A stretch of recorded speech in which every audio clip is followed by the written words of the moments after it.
నమస్తే, welcome to our channel. నేను సమ్రీన్. ఈ రోజు మనమైతే కిమ్స్ సన్షైన్ హాస్పిటల్లో ఉన్నాం. వరల్డ్ ఆస్తమా డే ఈ రోజు ఉంది కాబట్టి సో దాని సందర్భంగా ఈ రోజు మనం ఒక స్పెషల్ డాక్టర్ ని ఇక్కడ కలవడానికి వచ్చాము. ఆయనే doctor Raghunath Reddy, specialist, head of the department and critical care pulmonology. So ఆయనతో ఈ రోజు ఆస్తమా గురించి కొన్ని విషయాలు మాట్లాడి తెలుసుకుందాం. వరల్డ్ డే ఆస్తమా ఉంది కదా ఈ రోజు.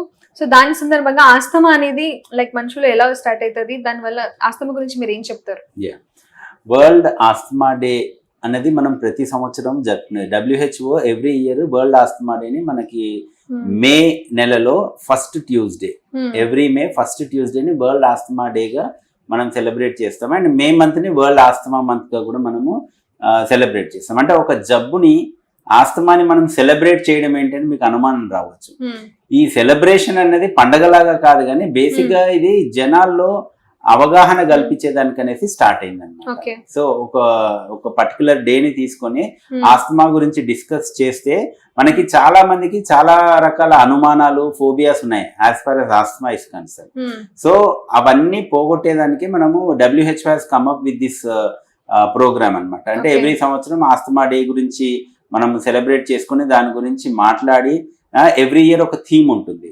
సో ఈ ప్రస్తుతం ఈ సంవత్సరం థీమ్ ఏంటంటే ఆస్తమా ఎడ్యుకేషన్ ఎంపవర్స్ అనేసి. అంటే ఆస్తమా గురించి మనకు అవగాహన ఉంటే మన ఈజీగా ఆస్తమాని కంట్రోల్ చేయగలుగుతామని.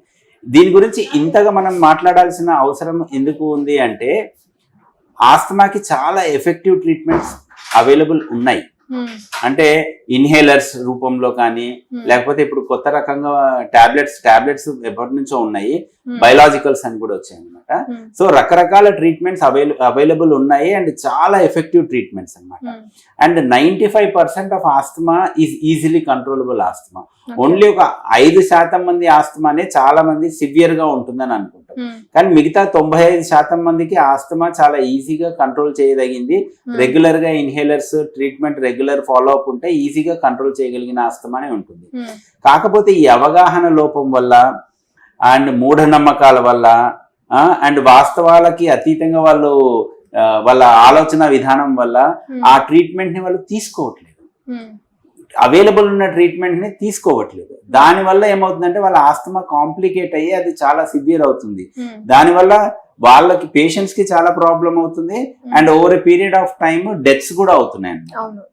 ప్రపంచంలో ఆస్తమా చాలా కామన్. అంటే మనకి ప్రపంచవ్యాప్తంగా చూసుకున్నామంటే almost like 30 to 325 million asthma patients ఉన్నారు.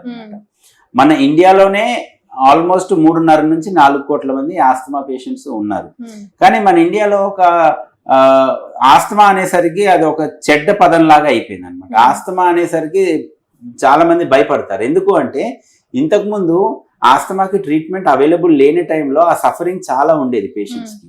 సో ఆ మైండ్ సెట్ ఇంకా అలానే ఉందన్నమాట. ఇప్పటికి కూడా ఇన్హేలర్స్ ఉన్నా కూడా చాలా మంది వాడడానికి భయపడతా ఉంటారు. వాళ్ళకి చాలా అనుమానాలు ఉంటాయి. ఇన్హేలర్స్ వాడామంటే ఆ ఇన్హేలర్స్ అలవాటు అయిపోతాయేమో అని, లేకపోతే ఆ ఇన్హేలర్స్ తీసుకుంటే లంగ్స్ వీక్ అయిపోతాయేమో అని, లేకపోతే ఆ ఇన్హేలర్స్ రెగ్యులర్ గా వాడితే దానికి అడిక్ట్ అయిపోతాం అనేసి. అండ్ ఇన్హేలర్స్ లో స్టెరాయిడ్స్ ఉంటాయి కాబట్టి అది మన ఆరోగ్యానికి మంచిది కాదు కాబట్టి సైడ్ ఎఫెక్ట్స్ ఎక్కువ ఉంటాయని, ఈ రకంగా చాలా రకాలుగా అపోహలు ఉంటున్నాయి అనమాట. దానివల్ల వాళ్ళు ఎఫెక్టివ్ ట్రీట్మెంట్ ని యూజ్ చేసుకోవట్లేదు. సో ఇన్హేలర్ వాడడం వల్ల ఇలా సైడ్ ఎఫెక్ట్స్ ఉన్నాయని చెప్పి ఎక్కడన్నా మళ్ళీ తేల్చిందా సార్? లేదు. ఇన్ఫాక్ట్ ఇన్హేలర్స్ వాడడం వల్ల సైడ్ ఎఫెక్ట్స్ తక్కువ ఉంటాయి. ఇప్పుడు ఫర్ ఎగ్జాంపుల్ ఆస్తమా, అసలు బేసిక్ గా ఆస్తమా అంటే ఏంటని అవగాహన ఉంటే మనం దాని ట్రీట్మెంట్ అనేది ఈజీగా అర్థమవుతుంది. ఆస్తమా అంటే ఏంటి అంటే ఆస్తమాలో మనకి గాలిపోయే గొట్టాలు ఉంటాయి, అంటే విండ్ పైప్స్ అంటాం కదా. ఆ గాలిపోయే గొట్టాల్లో ఇన్ఫ్లమేషన్ అంటాం, క్రానిక్ ఇన్ఫ్లమేషన్ అంటే తెలుగులో చెప్పాలంటే కొలోకియల్ గా వాపులాగా అనుకోండి. సో ఒక వాపులాగా ఉంటుంది. సో ఆ ఇన్ఫ్లమేషన్ ఉంటుంది కాబట్టి ఆ గాలిపోయే గొట్టాలు చాలా ఇరిటబుల్ గా ఉంటాయి. అందుకనే చిన్న ట్రిగ్గర్ కి కూడా అవి స్పాజమ్ లోకి వెళ్ళిపోతాయి. స్పాజమ్ అంటే కుచించుకుపోతాయి. ఆ కుచించుకుపోయినప్పుడు ఏంటంటే గాలి పోవడానికి రావడానికి ఇబ్బంది అవుతుంది. అందుకనే పేషెంట్స్ కి గాలి తీసుకోవడం మొదలడం ఈజీగా ఉంటుంది. అండ్ ఆ నారోడ్ ఎయిర్వేస్ నుంచి గాలి పోయి రావడం వల్ల శబ్దం కూడా వస్తుంది. అందుకే అవే పిల్లి కూతల్లాగా వినపడతా ఉంటాయి. సో ఎయిర్వేస్ కుచించుకుపోవడం వల్ల వాళ్ళకి ఆయాసము, దగ్గు అట్లాంటివి వస్తాయి. అవి ఎందుకు కుచించుకుపోతున్నాయి అంటే ఇన్ఫ్లమేషన్ వల్ల అన్నమాట. సో చాలా మందికి అవగాహన లేనిది ఏంటంటే ఆ ఎయిర్వేస్ ఇన్ఫ్లమేషన్ అనేది ఎప్పుడు ఉంటుంది. అది ఎందుకు వస్తుందంటే అది జెనెటిక్ గా మనం చెప్తాము, అది పెద్ద కారణాలు కూడా మనం చెప్పలేము దీని వల్ల అది వస్తుందని. వాళ్ళకు ఉంటుంది అట్లా ఎయిర్వే ఇన్ఫ్లేమ్డ్ అయి ఉంటుంది.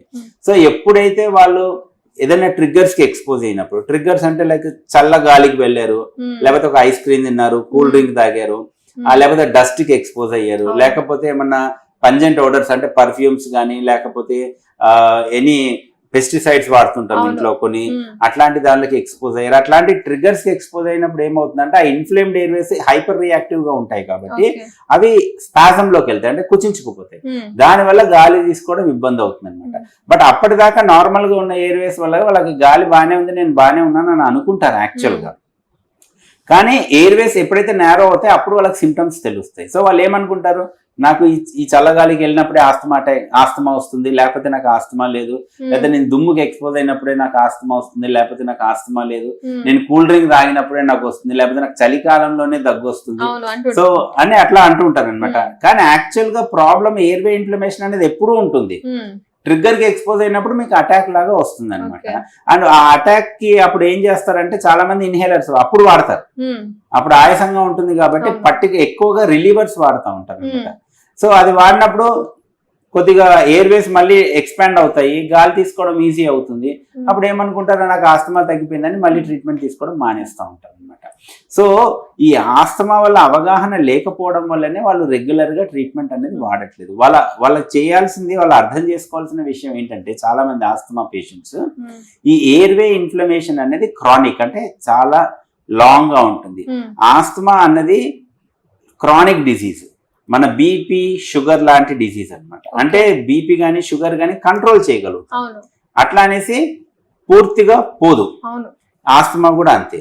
రెండోది, బీపీ షుగర్ కి మందులు వాడతాం, బీపీ కంట్రోల్లోకి వస్తుంది, షుగర్ కంట్రోల్లోకి వచ్చినా కూడా మనం మందులు కంటిన్యూ చేస్తూనే ఉంటాం. కానీ ఆస్తమా వరకు వచ్చేసరికి చాలా మంది పేషెంట్స్ ఏంటంటే ఒక్కసారి దగ్గు ఆయాసం తగ్గిపోగా నాకు ఆస్తమా లేదు, తగ్గిపోయిందని మందులు మానేస్తాం. సో అదే మెయిన్ ప్రాబ్లం అన్నమాట. సో ఎఫెక్టివ్ మందులు అవైలబుల్ ఉన్నా కూడా దానిని ఉపయోగించుకోకుండా ఆస్తమా ప్రోగ్రెస్ అవ్వజేసుకొని దానివల్ల కాంప్లికేషన్స్ అన్ని ఫేస్ చేస్తున్నారు. దీనికోసం అనేసి WHO ఏం చేస్తుందంటే ఈ అవగాహన కలగాలి జనాల్లో. ఆస్తమా అన్నది వెరీ ఈజీలీ కంట్రోలబుల్ ప్రాబ్లం, దానికి రెగ్యులర్ గా మెడికేషన్స్ వాడితే కంట్రోల్లో ఉంటుంది. ఆ మెడికేషన్స్ లో కూడా ఇన్హేలర్స్ కూడా చాలా ఇంపార్టెంట్, అండ్ అది అడిక్టివ్ కాదు. అట్లాంటివన్నీ అవగాహన కలిగించేదానికి ప్రతి సంవత్సరం మనం ఈ ఆస్తమా డే అనేది జరుపుకుంటూ ఉంటాం అనమాట. సో ఇది జెనెటికల్ ఎఫెక్ట్స్ ఉంటాయా సార్ ఆస్తమా, లేకపోతే పొల్యూషన్ వల్ల, లేకపోతే మీరు చెప్పినట్టు అదే జెనెటిక్ గా కూడా ఉంటుందండి. అంటే ఇప్పుడు ఆస్తమా ఉన్న వాళ్ళకి పిల్లల్లో ఆ ఫ్యామిలీలో ఆస్తమా ఉందంటే ఆస్తమా వచ్చే అవకాశం ఎక్కువ ఉంటుంది. కానీ ఎవరికి ఫ్యామిలీ మెంబర్స్ కి ఎవరికి లేకపోయినా కూడా ఆస్తమా రావచ్చు. అండ్ ఈ పొల్యూషన్ ఇవన్నీ దానికి ఎక్స్పోజ్ అవడం వల్ల ఏంటంటే these are all triggers. And చిన్నపిల్లల్లో చాలా లాంగ్ గా ఎక్స్పోజర్ ఉందనుకోండి ఈ పొగకి, దీనికి ఎయిర్వే ఇన్ఫ్లమేషన్ కూడా స్టార్ట్ అయిపోతుంది అనమాట వాళ్ళకి. సో అప్పుడు ఆస్తమా అనేది డెవలప్ అవ్వచ్చు వాళ్ళలో. So both pollution acts as a trigger and long term లో it also acts as a cause for asthma అనమాట. Okay, thank you sir.